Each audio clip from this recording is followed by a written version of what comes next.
Weak things don't survive in my house. Marco Bellini's voice cut through the marble kitchen like a blade. The most feared man in the city, tattooed arms braced against the counter, cold eyes burning, watched his 7-year-old son sit in silence. Alberto's small legs dangled from a marble countertop, his face turned toward his father's moving lips, desperately trying to understand words he would never hear. The kitchen gleamed with wealth. Italian marble, custom cabinetry, enough money to buy hospitals, judges, silence, but not enough to fix his son. Then Angela Barton did something that should have gotten her killed. The maid, hired 3 months ago for $12 an hour, invisible in her simple black uniform, stepped between the most dangerous man in the city and his child. Without permission, without warning. Her fingers moved gently behind Alberto's ear, adjusting something the doctors said would never work. Marco froze. His hand instinctively moved toward the weapon beneath his jacket. Men had died for less. For breathing wrong in his presence. For looking at what belonged to him. But something stopped him. Alberto's eyes, those silent, searching eyes, suddenly went wide. Impossible. Have you ever seen the exact moment a father realizes he's been the monster all along? If this story makes your heart race, show us some love with a like and share it with someone who believes in second chances, and drop in the comment where you are watching from. Don't forget to subscribe for more stories that remind us hope and love. Inside the Bellini estate, Marco straightened his shoulders and cleared the rage from his throat. He had perfected this posture over 20 years of ruling through fear. Control the room. Control the narrative. Control everything that could be controlled. The problem was his son couldn't be controlled, because his son couldn't hear the commands. Dr. Castellano, Marco's voice was ice as he paced his private study later that evening. Tell me again what you told me 6 months ago. The specialist shifted uncomfortably, surrounded by case files and medical reports that cost more than most people's houses. 3 other doctors stood behind him like a firing squad of educated failure. Mr. Bellini, I've explained this multiple times. Alberto's condition is congenital, severe, and bilateral sensorineural deafness. The cochlear implant surgery was rejected by his system. The experimental treatments from Switzerland showed zero neural response. Your son will never. Never what? Marco interrupted, his tattooed hand slamming against the mahogany desk hard enough to make the crystal decanter jump. Say it. Dr. Castellano's Adam's apple bobbed. Your son will never hear. Not with current medical technology. Not with experimental procedures. Not with, I paid you $3 million to tell me something different. Mr. Bellini, I understand your frustration, but medical science has limitations. I don't accept limitations. Marco's voice dropped to the dangerous whisper that made grown men confess to crimes they didn't commit. I've built my entire life on destroying limitations. The doctors exchanged nervous glances. They had heard the rumors. Everyone in the city had heard the rumors about what Marco Bellini did to people who disappointed him. Dr. Castellano cleared his throat carefully. Sir, with all due respect, some things simply cannot be bought or intimidated into compliance. Your son's auditory nerve damage is permanent. The sooner you accept. Get out. The words were final. Absolute. The medical team gathered their files with trembling hands and filed out of the study like condemned men granted unexpected pardon. Only Vincent Romano, Marco's head of security for 15 years, remained behind. Vincent knew when to speak and when to stay silent. This was a staying silent moment. Marco stood at the window overlooking his estate. 12 acres of manicured gardens, security fences disguised as landscaping, and enough surveillance equipment to monitor a small country. His empire. His fortress. His cage. "Vincent," Marco said quietly, still facing the window. "Tell me about the maid." Vincent pulled out his tablet, though he'd already memorized the file. Angela Barton, 26 years old. Born in Philadelphia. Mother died of overdose when she was 4. Father unknown. Bounced through 7 different foster homes between ages 4 and 18. No criminal record. No family connections. No debt beyond student loans she defaulted on 3 years ago. Education. 2 years of community college. Healthcare administration. Dropped out. Worked various service jobs. Waitress. Hotel housekeeping. Gas station attendant. Vincent scrolled through the file. Current employment. Hired by your household staffing agency 3 months ago. Wages. $12 an hour. References checked out. Background clean. Marco turned from the window, his expression unreadable. "What aren't you telling me?" Vincent hesitated. This was the part he'd been dreading. There's a gap. 7 years ago. Ages 19 to 21. She worked at a facility called Riverside School for the Deaf in Camden. Position: teacher's aide. The school shut down due to funding cuts. After that, no healthcare or education work on her record. She deliberately left it off her application here. The air in the room changed temperature. She lied. Technically, she omitted. She lied to my organization about her qualifications to get access to my son. Vincent's hand moved unconsciously toward his phone, ready to make the call that would end Angela Barton's employment and quite possibly her ability to ever work in this city again. But Marco raised one finger. Stop. Because at that exact moment, through the open study door, came a sound that stopped Marco Bellini's heart. Laughter. Not Alberto's usual cautious, uncertain attempts at mimicking joy. Real laughter. The kind that bubbles up from deep inside, uncontrolled and pure. The kind Marco hadn't heard from his son in 7 years. Marco moved to the doorway. In the kitchen, visible through the long hallway, Angela knelt beside Alberto at the marble counter. Her hands moved in deliberate, flowing patterns.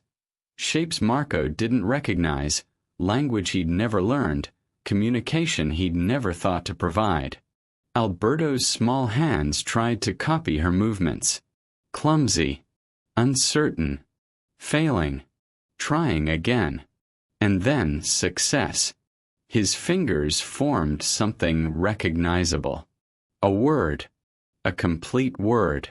Angela's face lit up with such genuine joy that for a moment she forgot where she was. She clapped her hands together and pulled Alberto into a gentle hug. The boy wrapped his arms around her neck and buried his face in her shoulder, his small body shaking with emotion.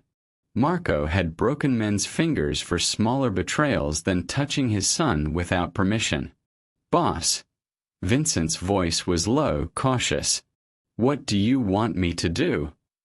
Marco didn't answer. He was watching his son actually communicate, for the first time in his life. Angela seemed to sense the weight of eyes on her back. She turned slowly, still holding Alberto, and met Marco's gaze down the length of the hallway. No fear. No apology. Just steady, quiet defiance. She stood, taking Alberto's hand, and walked toward the study. Every step was measured, deliberate. She was either incredibly brave or incredibly stupid. Marco's money was on stupid. Vincent positioned himself between Angela and Marco. a human barrier with 19 years of military and private security experience. Angela stopped 3 feet away. "Mr. Bellini, I need to speak with you. About Alberto. About what's actually wrong with him." The words hung in the air like a lit fuse. Marco's jaw tightened. "You're telling me that my son, who has been examined by 17 specialists across 4 countries, who underwent experimental surgery in Geneva, who has been confirmed by every medical authority to have permanent, irreversible deafness, is responding to hand gestures from a maid who lied on her employment application?" Vincent's hand moved to his concealed weapon. Alberto, sensing the tension, pressed closer to Angela's leg. Angela's voice remained steady. "No, sir. I'm telling you that Alberto's ears don't work. But that's not what's actually wrong with him." Silence. Marco took 1 step forward. Then another. His presence filled the space like a thunderstorm rolling across open water. Overwhelming, inescapable, designed to crush resistance. "Then enlighten me," he said softly, dangerously. "What is actually wrong with my son?" Angela didn't retreat. Instead, she looked down at Alberto, then back at Marco, and spoke the words that would change everything. "He's been abandoned." The word hit Marco like a physical blow. "His ears don't work," Angela continued, her voice gaining strength. "But his mind does. His hands do. His heart does. He's been living in this beautiful house, surrounded by people, and he's been completely alone. Not because he can't hear sound, Mr. Bellini. Because nobody has bothered to speak his language." Vincent inhaled sharply. Nobody spoke to Marco Bellini like this. Nobody. From behind them, Dr. Castellano's voice drifted from the foyer. He'd returned, having forgotten his leather portfolio. "Mr. Bellini, I must advise against allowing unauthorized individuals to interfere with Alberto's medical protocols. This woman has no credentials, no training, no authority to." "Vincent," Marco said quietly, not taking his eyes off Angela, "remove Dr. Castellano from my property. Permanently. His services are no longer required." "Sir, you heard me. Everyone out. Except her." The study emptied in 30 seconds. Vincent was the last to leave, closing the heavy oak door with a soft click that sounded like a vault ceiling. Marco and Angela stood 10 feet apart. Alberto between them, holding the maid's hand with complete trust. "You have 60 seconds, Marco said, his voice devoid of emotion, "to explain why I shouldn't have you removed from this property for lying to my organization and performing unauthorized medical procedures on my son." Angela reached into her uniform pocket and pulled out a small electronic device. Marco recognized it immediately.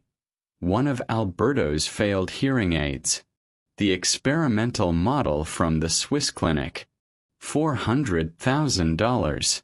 2 weeks of false hope before it was discarded with all the others.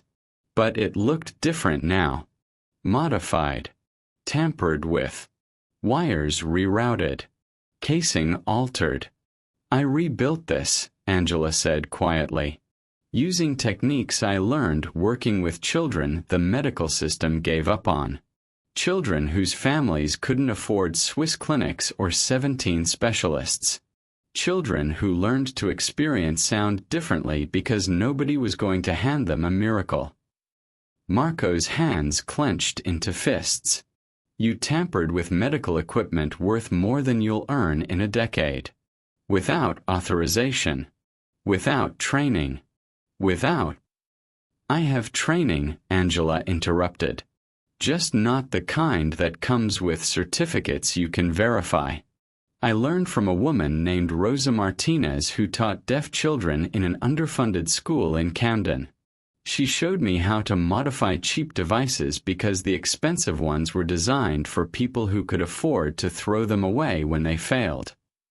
So you're admitting to practicing medicine without a license? I'm admitting to caring about your son more than his diagnosis. The words landed like a slap. Marco took another step forward. Do you understand what happens to people who disobey me, Angela? Do you understand what I do to betrayal? Yes. Then why? Instead of answering with words, Angela pressed her free hand against her chest, just above her heart. She began to hum, low, rhythmic, resonant. The vibrations seemed to pulse through the air, through the floor, through the space between them. Then she gently guided Alberto's small hand to the same spot on her chest. The change in Alberto was instant. His eyes widened. His mouth opened slightly. His entire body went still with wonder.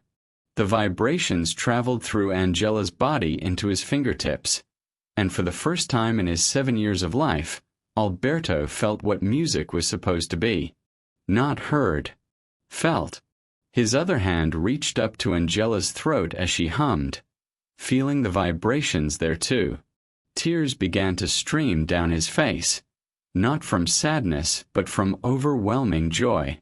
Marco Bellini, who had ordered executions without blinking, who had built an empire on violence and fear, who controlled half the city through calculated ruthlessness, felt his knees weaken. He doesn't need to hear the world, Mr. Bellini, Angela whispered, still humming, still letting Alberto explore the sensation of vibration and rhythm. He needs the world to finally speak to him, in a language he can understand, with kindness instead of pity, with patience instead of frustration. She stopped humming and looked directly at Marco. You've spent $3 million trying to fix what you think is broken. But Alberto was never broken. He was just waiting for someone to meet him where he lives. Alberto turned from Angela to his father. His small hands moved in the clumsy signs Angela had been teaching him. The movements were imperfect, uncertain, but unmistakable. One word. Father. Then his hands moved again. Another word Angela must have taught him in secret. Stay. Marco Bellini, the man who never showed weakness, who never allowed emotion to crack his armor, dropped to his knees on the marble floor of his study. For the first time in 20 years, Marco Bellini had no words, because the $12 an hour maid was right, and he had been wrong about everything. But to understand how Marco Bellini became the kind of father who could abandon his own son to silence, you have to go back 3 years earlier to the night Alberto was born, and the night Maria died. Alberto Bellini's day began the same way every day began, in silence that no one bothered to break. 7 years old. No school. No friends. No language. He woke at sunrise in a bedroom larger than most apartments, surrounded by toys he didn't know how to play with and books he couldn't read. The morning light filtered through custom curtains onto imported rugs, illuminating expensive emptiness. Staff moved through the hallways outside his door. He felt their footsteps vibrate through the floor before he saw them. They never knocked. Why would they? He couldn't hear it anyway. Breakfast was delivered on a silver tray, placed on his desk. No eye contact. No smile. No attempt at connection. Alberto ate alone, watching dust particles dance in the sunlight, creating his own meaning from the only language the world offered him: movement and light. Downstairs, Marco conducted business in his study. Phone calls, meetings, decisions that shaped the city's underground economy. His voice carried through the mansion's halls, giving orders, demanding respect, controlling everything. Everything except the one thing that mattered. Vincent, Tell Castellano I want new recommendations by Friday, Marco said, not looking up from the contracts spread across his desk. There's a specialist in Berlin, supposed to be doing revolutionary work with neural implants. Boss, we tried Berlin. Last year. They said. I don't care what they said. Get me someone else. Through the study's open door, Alberto appeared, small and hesitant in the massive hallway. He watched his father's mouth move, searching desperately for meaning in the shapes and rhythms. Marco glanced up, saw his son, and turned to Vincent. Have someone take him to the playroom. The occupational therapist is coming at 2. Not take Alberto. Not my son. Just him. Marco spoke around Alberto like he was furniture. A problem to be managed. A weakness to be hidden. Alberto's shoulders slumped as a staff member gently guided him away by the shoulder. No words. No explanation. Just movement. The boy had learned that he existed in other people's reactions, never in their direct attention. Late at night, when the mansion grew quiet, Marco sat alone in the master bedroom that had once belonged to 2 people. Maria's photograph still lived on the nightstand, the only softness Marco allowed himself. Dark eyes. Gentle smile. The woman who'd made him believe he could be more than what he'd become. Marco, what if they come for him? Her voice echoed from 3 years ago, heavy with pregnancy and heavier with fear. What if our enemies see him as leverage? They won't. I'll protect him. But what if? What if something's wrong? What if he's not strong enough for this life? That conversation haunted him. Because Maria had known something Marco refused to see, that bringing a child into his world was a death sentence in slow motion. When Alberto was born deaf, Maria's fear transformed into prophecy. She'd looked at their silent son and whispered through tears, "They'll see him as weak. They'll come for him." 3 months later, Maria was dead. Complications, the doctors said. But Marco knew the truth. The stress, the fear, the weight of loving a man like him had killed her.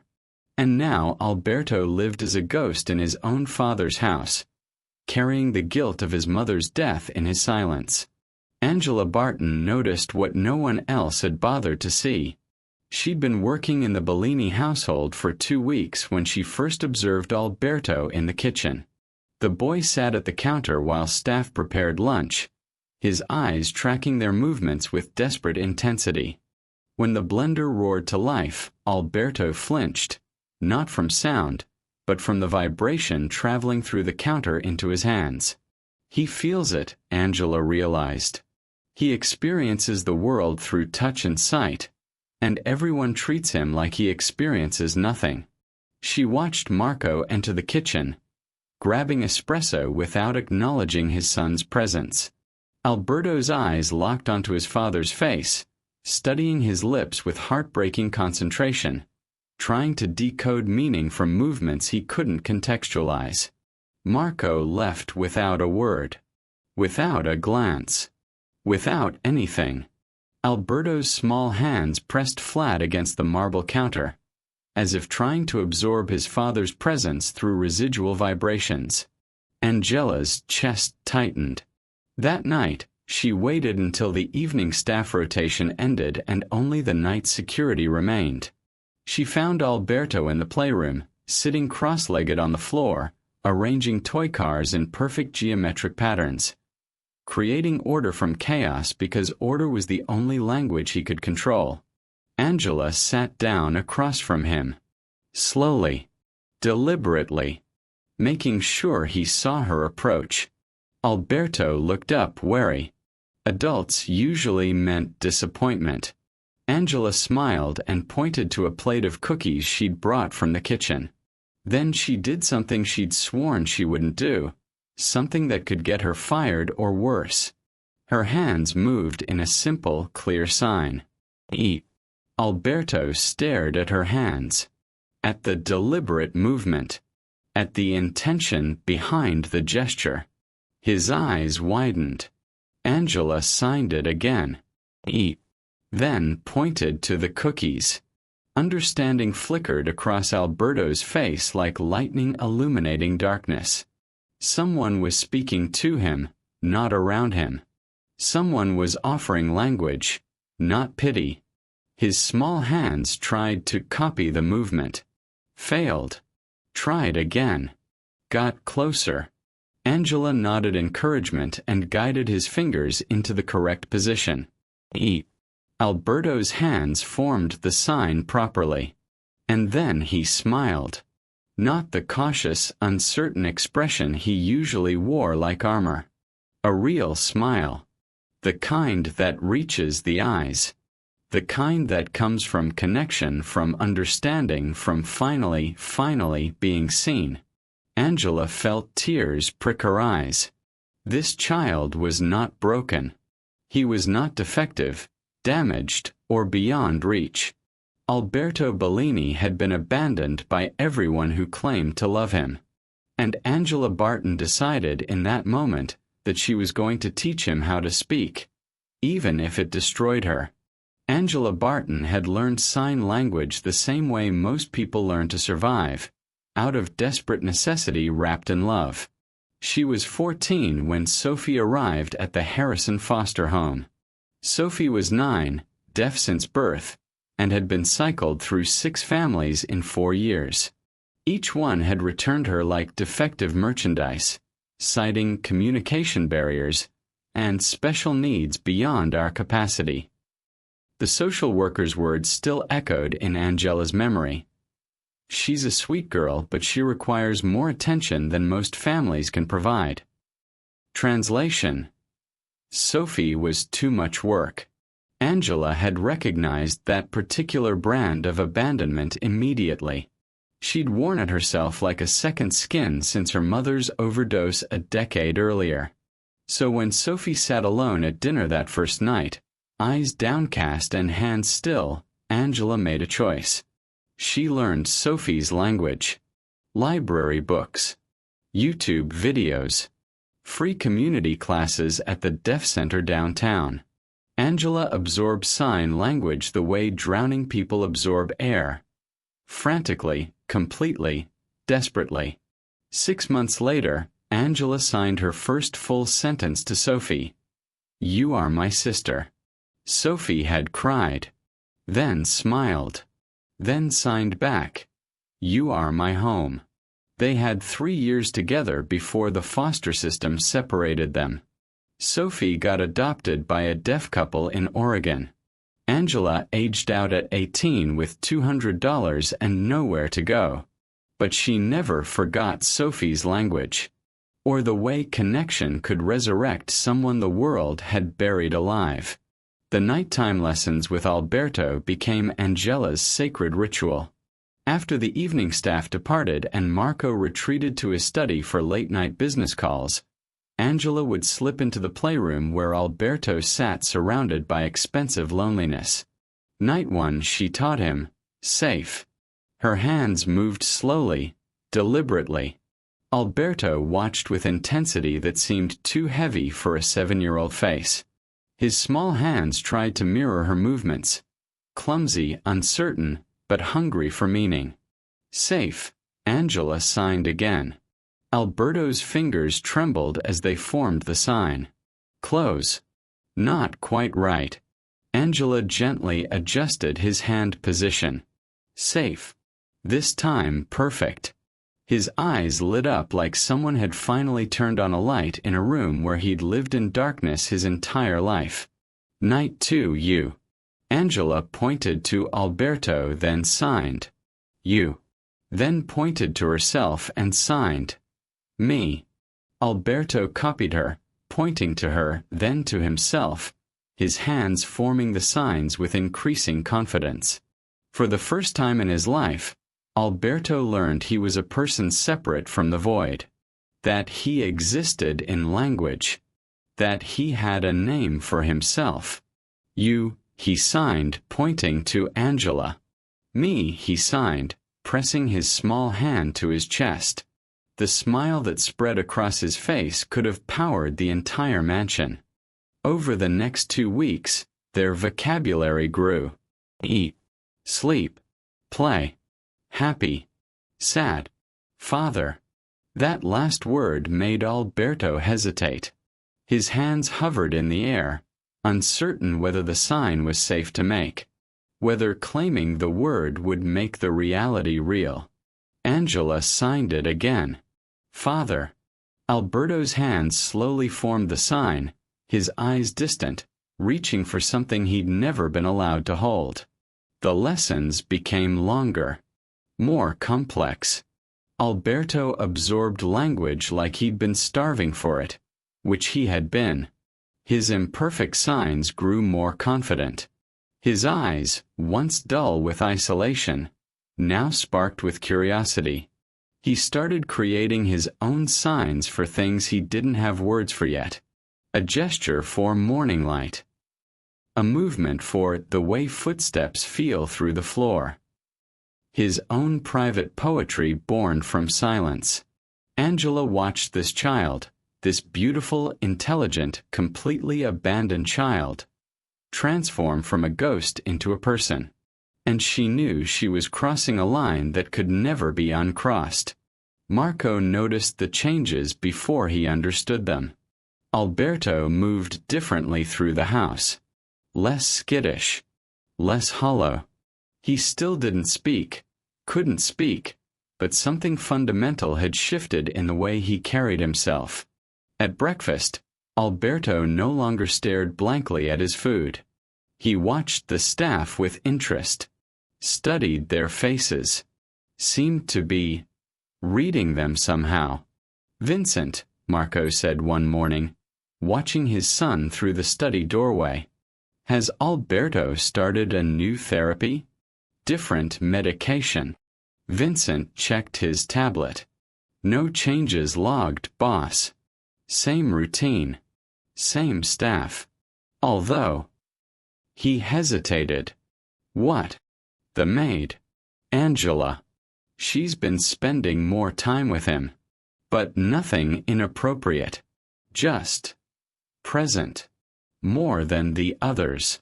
Marco filed that information away, not sure what to do with it. Then, one evening, Marco returned early from a meeting. The house was quiet. Too quiet, in that particular way that meant something was happening he wasn't aware of.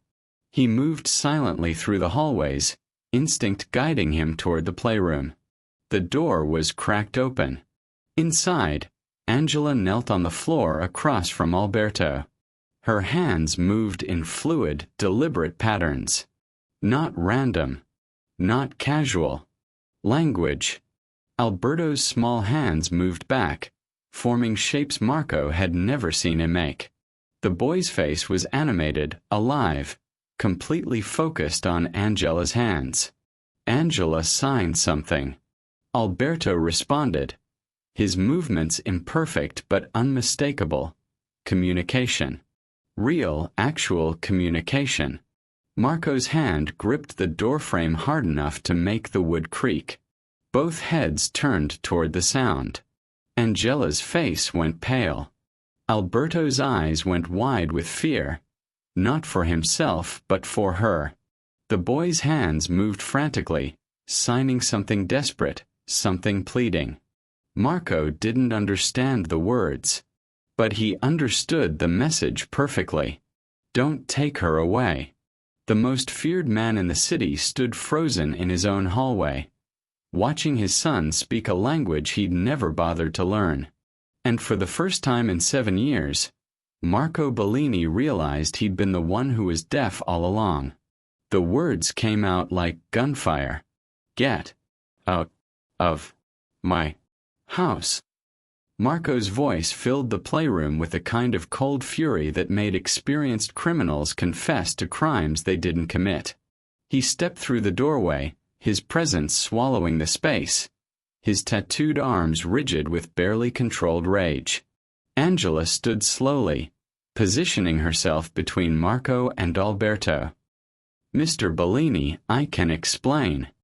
"Explain." Marco's laugh was razor-sharp. "You've been secretly teaching my son some kind of hand game? Without authorization. Without permission. Behind my back. It's not a game. It's sign language. It's communication. It's manipulation." Marco's voice cracked like thunder. "You wormed your way into this house with lies on your application. You've been conducting unauthorized interactions with my son, teaching him to trust you, depend on you, making him think he can." Marco's jaw clenched. "Making him think he can what? Be normal. Be fixed. He doesn't need to be fixed." Angela's voice rose to match his. "He needs to be seen." The staff had materialized in the hallway. Vincent, 2 security guards, the house manager. All watching. All waiting for orders. Marco's hand sliced through the air. "Vincent. Remove her. No. Pack her belongings. I want her off this property in 20 minutes. And make sure every agency in this city knows she's not to be hired by anyone connected to me." Vincent moved forward, his face carefully neutral. Alberto made a sound, not words, but a desperate vocalization that came from somewhere primal. His small body launched from the floor toward his father, hands grasping, eyes wild with panic. "Alberto, no." Angela reached for him, but the boy was already moving. Marco looked down at his son with confusion. Alberto had never approached him like this. Never initiated contact. Never demanded anything. The boy's small hands clutched Marco's jacket sleeve with desperate strength. His face was contorted, not with the blank acceptance Marco had grown accustomed to, but with raw, unbridled fear. Fear of loss. Alberto's hands released Marco's sleeve and moved frantically through the air. Shapes. Patterns. The signs Angela had taught him over 2 weeks of secret lessons. His movements were clumsy, imperfect, rushed by panic, but unmistakable. One word. Stay. Marco froze. His breath caught in his chest. His eyes locked onto his son's moving hands. Hands that shouldn't be able to speak. Hands that 17 specialists said would never form language. Hands that were now screaming at him in a way he'd never experienced. Stay. Alberto signed it again, tears streaming down his face, his small fingers forming the word with increasing desperation. Stay. Stay. Stay. The room had gone completely silent. Vincent's hand hovered in the air, halfway to Angela's arm, unable to complete the motion. Marco dropped to one knee, bringing himself eye level with his son. "Alberto." His voice cracked on the name. The boy's hands moved again. Different signs. More complex. Angela must have taught him these. Please. She. Safe. Not perfect grammar. Not sophisticated vocabulary. But communication. Real, intentional, unmistakable communication. Marco looked up at Angela, his face caught between rage and something that looked dangerously close to grief. "How long?" 2 weeks. 2 weeks. Marco's voice was hollow. "In 2 weeks you taught him what 17 specialists in 3 years couldn't." Angela's voice was steady despite the fear in her eyes. "They were trying to fix his ears, Mr. Bellini. I was trying to reach his mind." Marco's hands clenched into fists. Alberto still gripped his father's jacket, waiting, hoping, terrified. The most powerful man in the city, who controlled politicians, who owned judges, who'd built an empire on his ability to make impossible decisions. found himself completely paralyzed by his 7-year-old son's hands. "Stay." Marco closed his eyes, breathed. When he opened them again, the rage had been replaced by something harder to read. "Vincent," he said quietly. "Angela stays." Relief flooded Angela's face. "Under surveillance," Marco continued, his voice hardening. "Cameras in every room she enters with Alberto. Daily reports. And Angela." He stood, towering over her again. "If you teach him one thing, one single thing that gives him false hope about what he can become, I will end you. Are we clear?" Angela lifted her chin. "Crystal." "Good." Marco turned to leave, then stopped. "And Angela, from now on, these lessons happen where I can see them. No more secrets." He walked out of the playroom, his mind racing with questions that had no comfortable answers. Alberto released Angela's leg, where he'd been hiding during the confrontation, and signed something Marco couldn't see from the hallway. But he heard Angela's whispered response. "Yes, sweetheart. I'm staying." Marco stopped in the hallway, his back to the room, his hands pressed flat against the wall. What else have I missed? The question echoed in his mind like an accusation. 2 weeks. A $12 an hour maid had accomplished in 2 weeks what millions of dollars and the world's best specialists couldn't do in 3 years.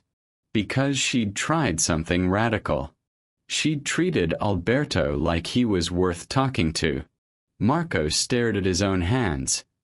Hands that had built empires, that had destroyed enemies, that had signed contracts worth millions. Hands that had never once tried to speak his son's language. What else have I missed? Everything. The answer settled over him like a death sentence. He'd missed everything. Angela found the graveyard on her 3rd day of supervised lessons. It was tucked in the back of a storage closet adjacent to Alberto's bedroom. A banker's box filled with medical equipment that represented millions of dollars and zero hope. Hearing aids from Germany. Cochlear implant components from Switzerland. Experimental devices from clinics that didn't officially exist. All discarded. All failures. Angela pulled out a small device with a cracked casing and exposed wiring. One of the experimental models Dr. Castellano had dismissed as incompatible with the patient's neural profile. She turned it over in her hands, her mind traveling back 7 years. Camden, the basement clinic that operated 3 nights a week in the back of a church. Rosa Martinez, 63 years old, had been fitting hearing devices for deaf children since before Angela was born. Not the expensive kind from pristine medical offices, the kind you jerry-rigged from broken parts and prayer because that's what you had when insurance companies said no. "Angela Mija, watch carefully," Rosa had said, her weathered hands moving with surgeon precision. "The fancy doctors, they make devices for perfect conditions. Perfect ears. Perfect nerves. Perfect insurance. But our kids, they need devices for imperfect everything." Rosa showed Angela how to modify frequency ranges, how to reroute damaged circuits, how to transform devices designed for hearing into devices designed for feeling. "Sound is just vibration, Nina. If the ear doesn't work, we teach the body to listen a different way." Angela stared at the broken device in her hands. She could fix this. She knew she could. But fixing it meant touching what Marco Bellini had explicitly forbidden anyone to touch. It meant modifying medical equipment worth more than her annual salary. It meant risking everything. Her job, her safety, possibly her life. The moral equation was simple and impossible. Risk everything to give Alberto a chance. Or play it safe and leave him trapped in silence forever. Angela made her choice. She spent 3 nights smuggling tools from the maintenance shed. Wire cutters, soldering iron, electrical tape. She worked in the early morning hours before sunrise, rebuilding the device from its broken skeleton. She rerouted the audio processor to prioritize bass frequencies, vibrations the body could feel through bone conduction. She bypassed the damaged receiver and created a direct tactile interface. It was crude, technically illegal, and completely against every protocol Dr. Castellano had established. It was also Alberto's best chance. The kitchen. Morning light streaming through floor-to-ceiling windows. Marble countertops gleaming. Alberto sitting on the counter, his small legs dangling, exactly as he'd been the day Angela first touched him without permission. But this time Marco was there, watching, arms crossed, expression unreadable. Vincent stood behind him, tablet in hand, recording everything per Marco's orders. "Mr. Bellini," Angela said, her voice steadier than she felt. "I'd like to try something with Alberto." "Try what?" Marco's tone was neutral. Dangerously neutral. Angela pulled the modified device from her pocket. Marco's entire body went rigid. "Is that the experimental device from Dr. Castellano's treatment plan?" "Yes." "You took medical equipment from my son's room without authorization?"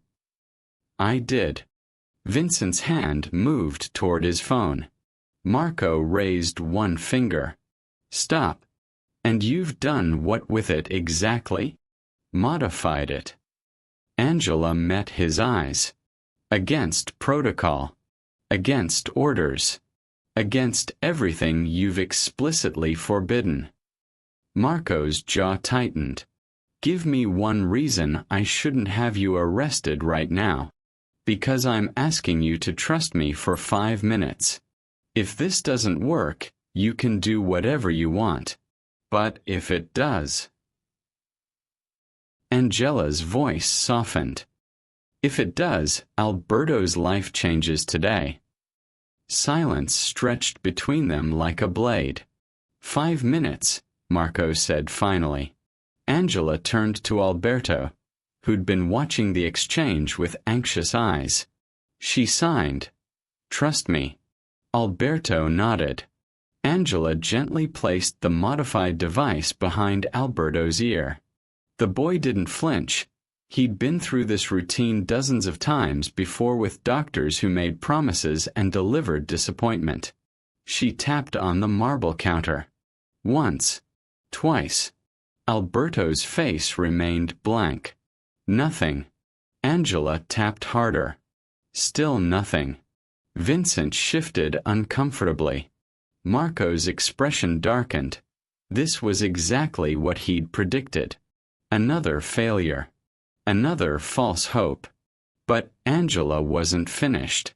She removed the device and placed it aside. Then she pressed her hand flat against her chest, just above her heart. And she began to hum. Low. Resonant. A frequency designed not to be heard, but to be felt. The vibrations traveled through her chest, through her hand, into the air itself. Then Angela took Alberto's small hand and pressed it against the same spot. The change was instant. Alberto's eyes went wide. His mouth opened in a silent gasp. His entire body went still, not with absence, but with overwhelming presence. He felt it. The vibrations moving through Angela's chest into his palm. The rhythm. The pulse. The proof that the world contained more than silence. Tears spilled down Alberto's cheeks. His other hand reached up, trembling, and pressed against Angela's throat as she hummed. Feeling the vibrations there too. Mapping the invisible waves of sound through touch. A sound escaped Alberto's throat, not words, but vocalization. Raw emotion given voice for the first time. Marco took an involuntary step forward. His breath caught somewhere between his lungs and his throat.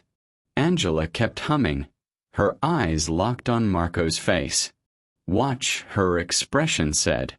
"Watch what your son can do when someone believes he's worth reaching." Alberto pulled both hands back and pressed them against his own chest, trying to recreate the sensation, trying to feel his own vibrations. Then he turned to Marco, his small hands reaching out, demanding, not asking. "Your turn," his gesture said. Marco stood frozen. The most feared man in the city, paralyzed by his 7-year-old son's outstretched hands. Vincent cleared his throat. "Boss." Marco didn't respond. He was watching Alberto's face, the tears, the joy, the desperate hunger for connection that he'd been blind to for 7 years. Slowly, Marco stepped forward. He placed his hand on his own chest and felt his heartbeat, the rhythm he'd never thought to share. Alberto placed his small hand over Marco's, feeling the vibrations of his father's heart through tattooed skin. Father and son, connected through touch, through rhythm, through the language of vibration that existed beneath words. Marco's voice came out as barely a whisper. "Impossible." But it wasn't impossible. It was happening. And everything Marco Bellini thought he knew about strength, weakness, and what it meant to be his son was cracking apart like glass under pressure. The confrontation happened after midnight in Marco's study.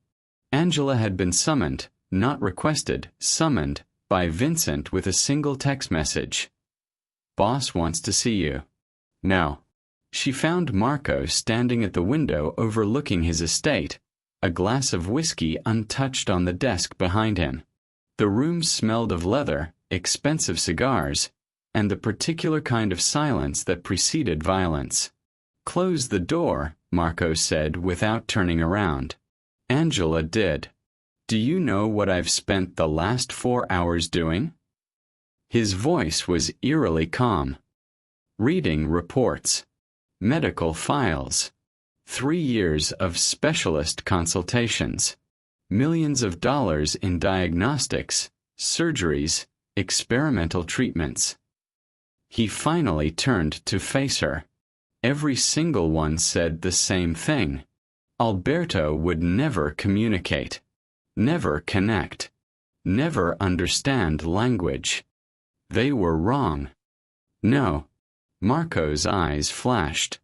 They were answering the question I asked. "Can you fix his ears?" The answer was no. "You answered a different question entirely." Angela held his gaze. "What question was that? Can you reach him anyway?" Marco moved closer, his presence filling the space. "And that terrifies me more than you understand." "Why?" "Because." Marco's control shattered like the whiskey glass he suddenly hurled against the wall. Crystal exploded into diamond fragments, amber liquid running down imported wallpaper. "Because you walked into my house with $12 an hour and no credentials, and you gave my son something I couldn't buy with all the money in this city." Angela didn't flinch. "I gave him attention, Mr. Bellini. Not miracles. Just basic human attention." "Don't." Marco's voice dropped to a lethal whisper. "Don't stand there and lecture me about my son. Someone needs to." Angela's voice rose to match his intensity. "Because you've been so busy protecting him from imaginary threats that you've become his biggest threat. You've isolated him, ignored him, treated him like a problem to be solved instead of a child to be loved. You know nothing about protecting him. I know you've been using protection as an excuse for abandonment." The words hung in the air like a grenade with the pin pulled. Marco's hand slammed against the desk. "I have kept him alive. Do you understand what that means in my world? The enemies I've made? The people who would love nothing more than to hurt me by hurting him. So you hurt him first. Angela's voice cracked. You hurt him by making him invisible? By treating his deafness like a weakness instead of just a difference. It is a weakness. Marco roared. In my world, weakness gets you killed.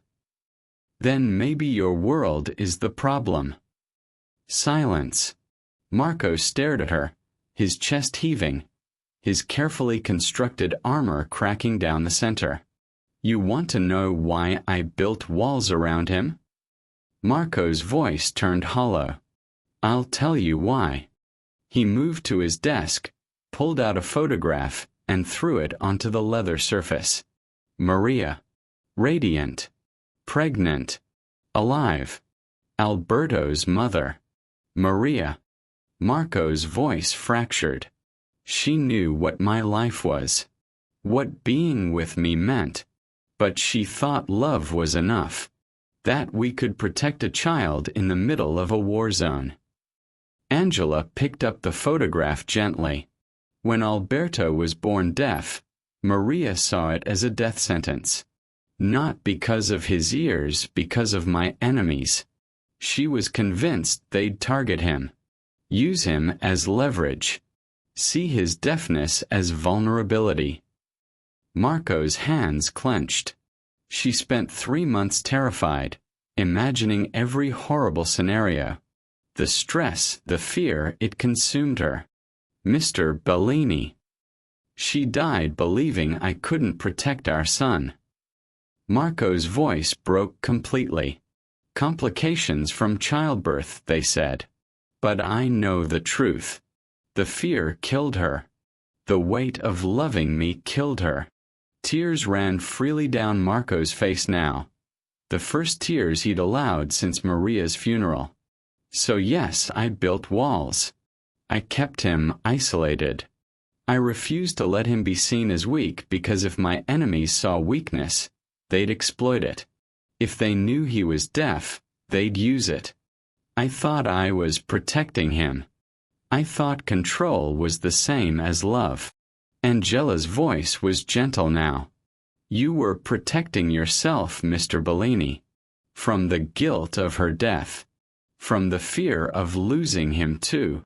Marco collapsed into his chair like a man who'd been standing for years and finally couldn't anymore. I don't know how to do this, he whispered. I know how to build empires. How to destroy enemies. How to control outcomes. But I don't know how to be what he needs. Angela set the photograph down and moved closer. He doesn't need you to be perfect. He needs you to try. To see him. To learn his language instead of forcing him to live in your silence. Marco looked up at her, broken and desperate. What if I can't? What if I'm too late? You're not too late. Alberto still reaches for you. Still wants your attention. Still signs father even though you've never signed back. Angela's voice strengthened. But you need to understand something, Mr. Bellini. You taught him silence. You taught him that he doesn't matter, that his way of being is wrong, that he's a problem to be hidden. She leaned forward, her eyes locked on his. I'm teaching him language. I'm teaching him that he matters, that his way of being is just different, that he's a person worth knowing. And if you want to be part of his life, truly part of it, you need to choose right now which teacher you want to be. Marco stared at her for a long moment. Then he did something he'd never done in 20 years of ruling through fear. He surrendered. Teach me, Marco whispered. Teach me his language. Angela held out her hand. Marco took it. And for the first time in Alberto's life, his father chose connection over control. Trust over fear. Love over walls. We start tonight, Angela said. Marco nodded. The most powerful man in the city placed his life in the hands of a $12 an hour maid. Because she was the only one who knew how to reach what mattered most. 3 weeks of lessons. Marco Bellini, who commanded armies of criminals with a single phone call, sat cross-legged on the playroom floor every evening, learning to speak with his hands. The signs came slowly, painfully. His fingers, so precise with triggers and contracts, fumbled with the delicate shapes of sign language. Father. He practiced it 100 times until Angela nodded approval. Love. That one took longer. The sign felt foreign, vulnerable, like admitting weakness in a language everyone could see. You. Simple. Direct. Impossible to hide behind. Alberto watched his father's clumsy attempts with patient eyes, the kind of patience that comes from a lifetime of waiting for someone to try. Tonight was different. Angela had promised Marco that tonight they would put it all together. Full sentences. Complete thoughts. Real communication. The kitchen, where everything had begun, had become their classroom. Evening light filtered through the windows, casting long shadows across marble floors. Alberto sat on the counter, his usual perch, small legs dangling. Marco stood across from him, his tattooed arms tense with anticipation. Angela positioned herself beside Marco, her hands ready to guide. Tonight, Angela said softly, you're going to tell Alberto something he's never heard. Not with words, with meaning. Marco's jaw tightened. What if I mess it up? Then you try again. That's what love looks like, trying even when it's hard. Angela's hands began to move, slowly, deliberately. She signed the sentence piece by piece, and Marco copied her movements with painstaking concentration. You're. Marco's hands formed the sign, pointing toward Alberto. Father. Marco's fingers shaped the word that identified him not as boss, not as feared criminal, but as parent. Loves. This sign required both hands at his chest, the gesture of holding something precious close to the heart. You. The final sign, pointing back to Alberto, completing the circle of connection. Marco performed the full sentence, his movements careful and deliberate, his eyes locked on his son's face. Your father loves you. Alberto's eyes widened. His breath caught. He'd seen individual signs before, words disconnected from context. But this was different. This was a complete thought, a declaration, a truth his father had never been able to speak. The boy's small hands trembled as they moved to respond, but he stopped halfway. Instead, he slid down from the counter and walked slowly toward Marco. Marco dropped to one knee, bringing himself to Alberto's height. Alberto stared at his father's face, really looked at him, perhaps for the first time without the barrier of confusion between them. Then the boy placed his small hand flat against Marco's chest, right over his heart. Marco inhaled sharply, remembering the kitchen moment weeks ago when Angela had first shown Alberto the power of vibration.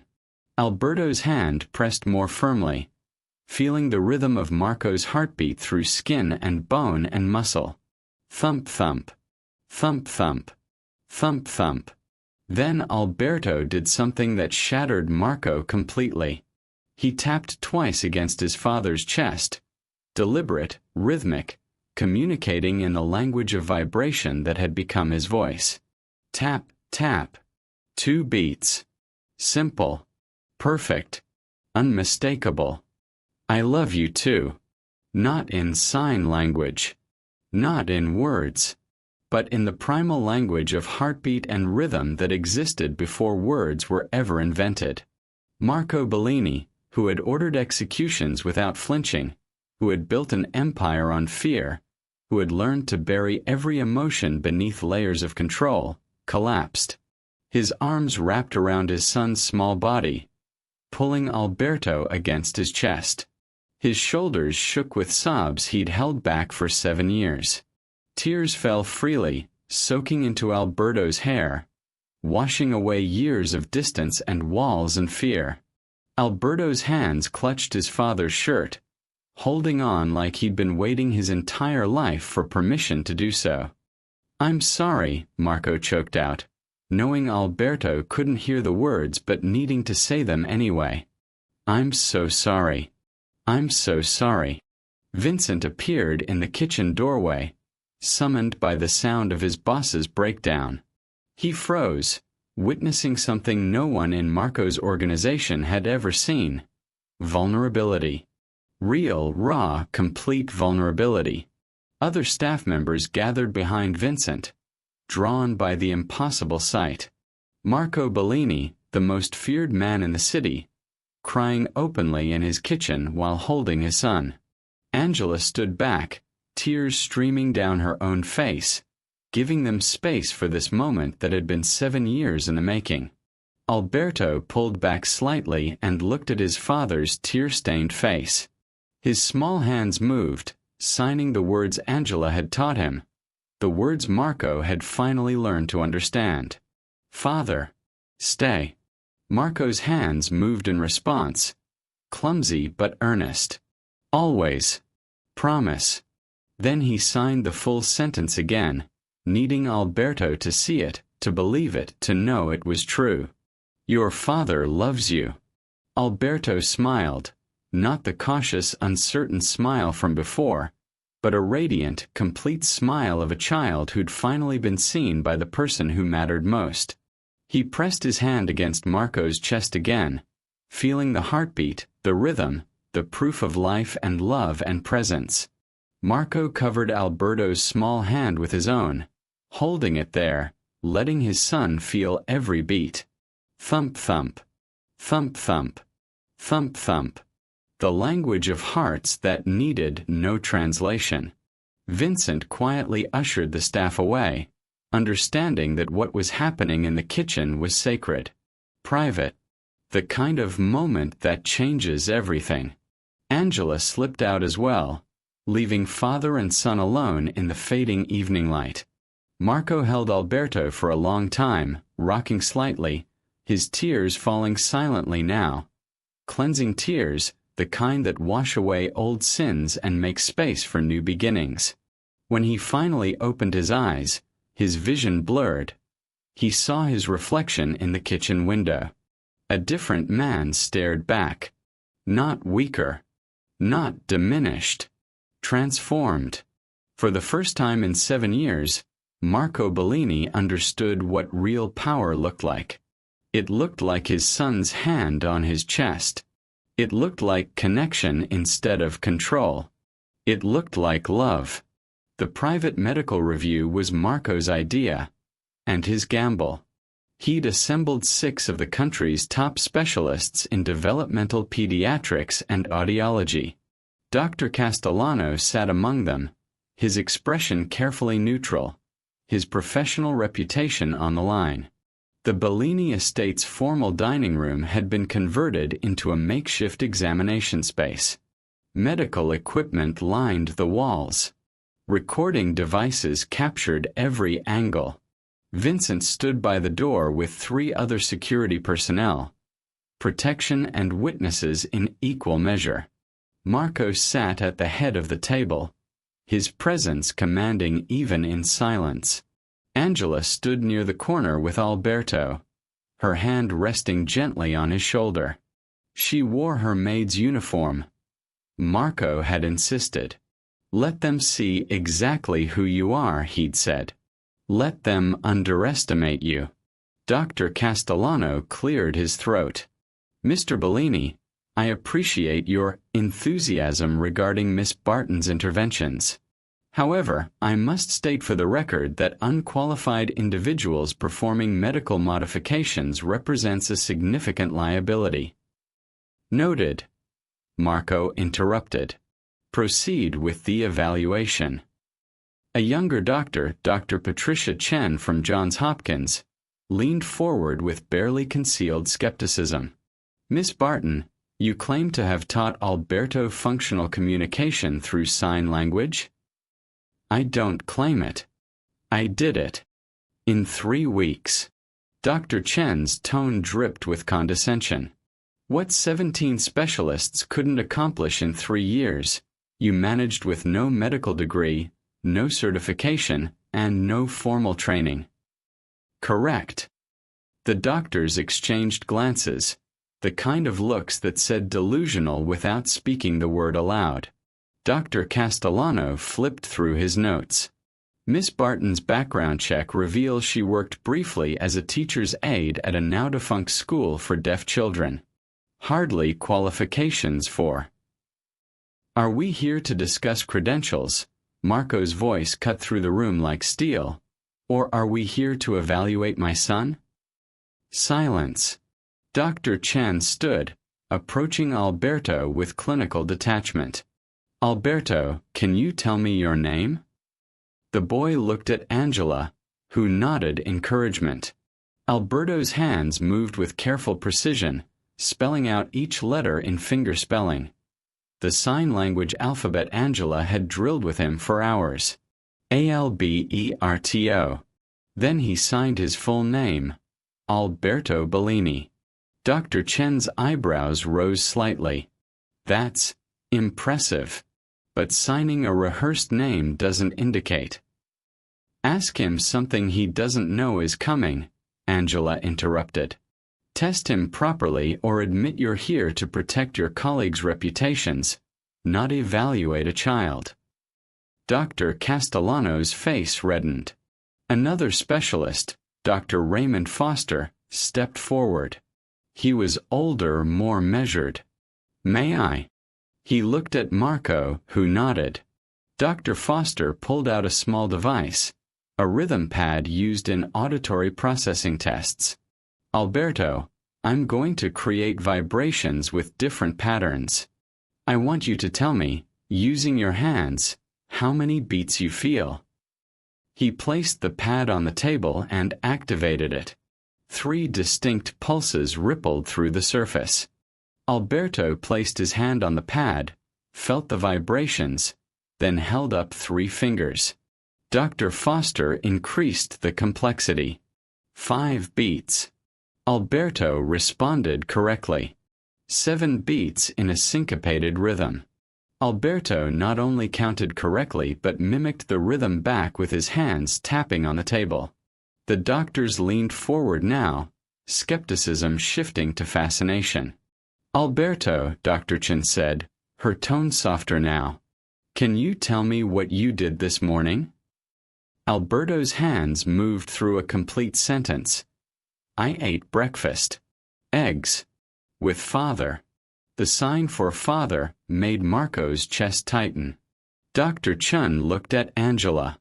You taught him syntax. Proper sentence structure. I taught him language. Structure came naturally once he understood he was allowed to have a voice. For the next 30 minutes, the doctors put Alberto through increasingly complex tests. Communication, comprehension, emotional recognition through facial expressions, pattern identification. Alberto passed every single one. Not perfectly. His signs were still developing, his vocabulary limited. But he communicated. He understood. He connected.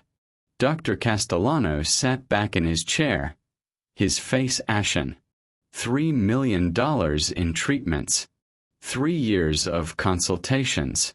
All rendered obsolete by a maid with $12 an hour and the radical idea that deaf didn't mean disconnected. Dr. Foster finally spoke, his voice heavy with something between admiration and regret. Mr. Bellini, what we're seeing is extraordinary. Alberto hasn't been cured. His deafness remains. But he's been awakened, given tools to engage with the world on his own terms. And the modifications to the hearing device? Marco asked. Dr. Chen examined the device Angela had rebuilt. Crude, but effective. She essentially bypassed the auditory processing components and created a tactile feedback system. It's not hearing in the traditional sense, but it allows him to experience sound as vibration and rhythm. She looked at Angela with new respect. Where did you learn this? From people who couldn't afford to give up on their children. Silence settled over the room, the uncomfortable kind that comes from having your assumptions shattered. Marco stood. Gentlemen, Dr. Chen, I want your official findings documented. I want it on record that Angela Barton achieved what your combined expertise could not. Dr. Castellano's voice was tight. Mr. Bellini, surely you understand this reflects poorly on you. Yes, it does. Marco's eyes were cold. But my concern isn't your reputation. It's my son's future. And Miss Barton has given him something you all said was impossible. A voice. Marco placed his hand on Angela's shoulder, a public gesture of support that sent shockwaves through everyone present. From this moment forward, Angela Barton is Alberto's primary communication specialist. Her methods will be documented, studied, and implemented. Are we clear? The doctors nodded, stunned. As they filed out, Dr. Foster paused at the door. Mr. Bellini, for what it's worth, your son is remarkable. And Miss Barton is right. We were trying to fix what wasn't broken. She just listened differently. The news spread through Marco's organization like wildfire. Vincent received the first call within an hour, a concerned associate warning that Marco's public display of vulnerability was being noted by rivals. He's getting soft, the whispers said. Crying over his kid. Trusting a maid. Next thing, he'll be letting enemies walk all over him. By evening, 3 separate intelligence reports confirmed that Marco's enemies were watching. Circling. Calculating whether the feared Marco Bellini had finally found his weakness. Vincent brought the reports to Marco's study. Marco read them in silence, his jaw tight. They think Alberto makes me weak. They think emotion makes you weak, boss. Marco looked at the photograph on his desk. Alberto and Angela practicing signs that afternoon, both of them smiling. Let them think that, Marco said quietly. Let them come. They'll learn the difference between weakness and having something worth fighting for. Outside the study window, in the garden, Alberto practiced signing with Angela under the security lights. Father loves you, his small hands repeated. The stakes had risen beyond family now.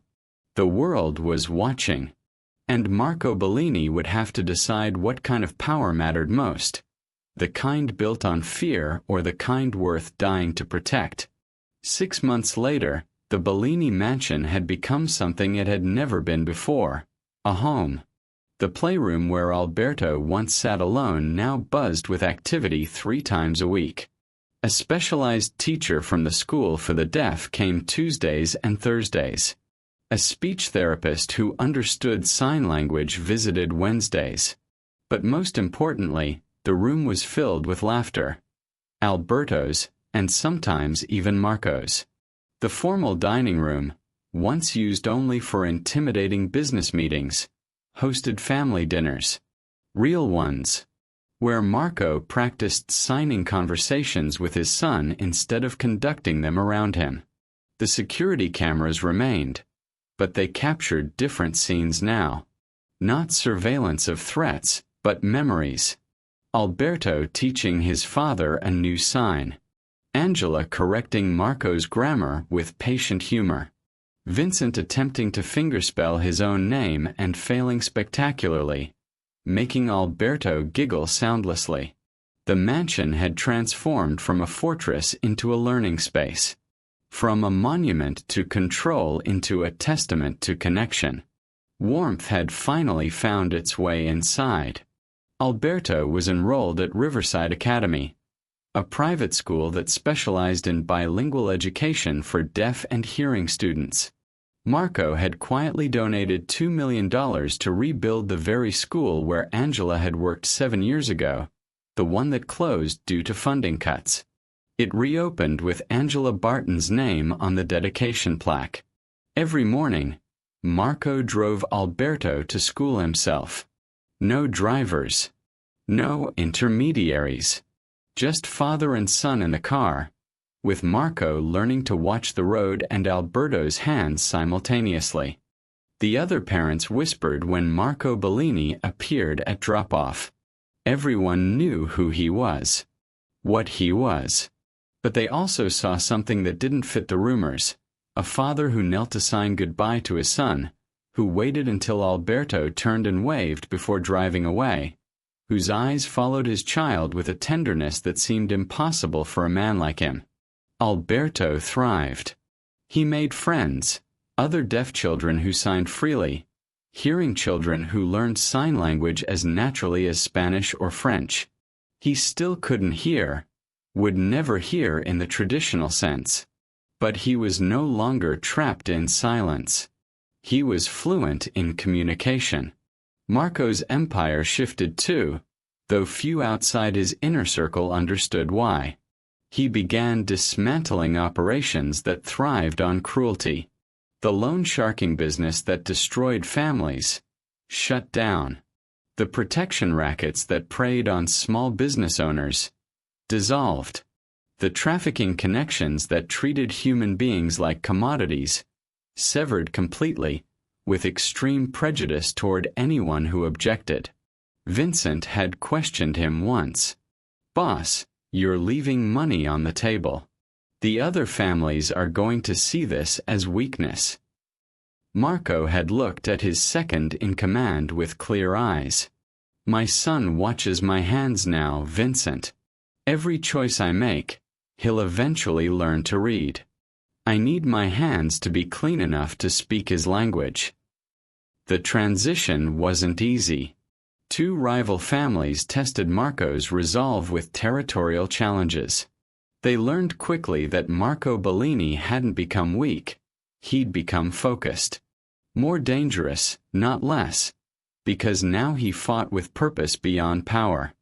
He fought for the right to look his son in the eye. Angela Barton no longer wore a maid's uniform. Marco had offered her a position as Alberto's full-time communication specialist with a salary that made her cry. She'd accepted on one condition, that Marco himself continued his sign language education. "The day you stop learning his language," she'd said, "is the day I quit." Marco never missed a lesson. Angela now had her own suite in the mansion's west wing. Not as staff but as family. She took meals with Marco and Alberto, attended school functions as Alberto's advocate, became the bridge between father and son that neither had known they desperately needed. She was no longer invisible. She was essential. One evening, as autumn painted the estate gardens in copper and gold, Alberto found Angela reading in the library. He climbed onto the chair beside her, his face serious with 7-year-old contemplation. His hands moved carefully, forming the sentence he'd been practicing. "You gave me sound." Angela set down her book and turned to face him fully. She smiled, then gently corrected him with her own hands. "No, sweetheart." Her signs were slow, deliberate, making sure he understood every word. "I gave you a voice." Alberto's brow furrowed, confused by the distinction. Angela placed his hand on her throat and hummed, letting him feel the vibrations. Then she placed his hand on his own throat and encouraged him to make sound. The vibrations were the same, proof that voice existed independent of hearing. Then she moved his hands through the signs he'd learned, hundreds of them now, a complete vocabulary of meaning and expression. "This is your voice," she signed. "Not sound. Not hearing. This. Your hands. Your face. Your heart speaking through your body." Understanding blossomed across Alberto's features like sunrise. He'd spent his whole life thinking voice meant sound, that silence meant having nothing to say. But Angela had taught him the truth. Voice was expression, communication, the bridge between inner world and outer reality. And he'd had a voice all along. He just needed someone to teach him how to use it. Alberto threw his arms around Angela's neck, his small body shaking with emotion that had no words, in any language. From the library doorway, Marco watched the exchange. Vincent stood beside him, tablet in hand, updating the evening security reports. "Boss," Vincent said quietly, "the Eastern Territory expansion is ready for your approval. Could triple revenue by next quarter." Marco didn't take his eyes off his son. "Decline it." "Sir, I said decline it. Redirect those resources to the Riverside Academy Scholarship Fund. Any child whose family can't afford specialized education gets full tuition. Anonymous donor." Vincent made note, then paused. "Boss, can I ask you something?" "Go ahead. Was it worth it? Everything you gave up? Everything you changed?" Marco finally looked at Vincent, and for the first time in 15 years of working together, Vincent saw something he'd never seen before in Marco Bellini's eyes. Peace. "Vincent, I spent 20 years building an empire on fear. I controlled territory, money, politicians, judges. I had power that men would kill for." Marco's voice was quiet but certain. "And I would trade every single piece of it for what I have right now. My son's hand on my chest, speaking to me in the only language that's ever mattered." Vincent nodded slowly, understanding finally settling into place. In the library, Alberto pulled back from Angela and signed a question. "Father happy now?" Angela glanced toward the doorway where Marco stood, their eyes meeting across the distance. She signed back to Alberto. "Yes. Your father is finally learning what strength really means." That night, Marco sat in his study reviewing documents, but his mind was elsewhere. Power had built his empire. Fear, control, the calculated application of violence and intimidation. He'd conquered half the city, commanded armies of criminals, accumulated wealth beyond measure. But love had rebuilt the man.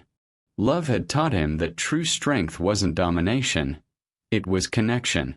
That real power wasn't controlling others, it was having the courage to be vulnerable with the people who mattered most. That the most dangerous thing he'd ever done wasn't ordering an execution or orchestrating a takeover. It was kneeling on his kitchen floor and learning to say, "I love you," with his hands.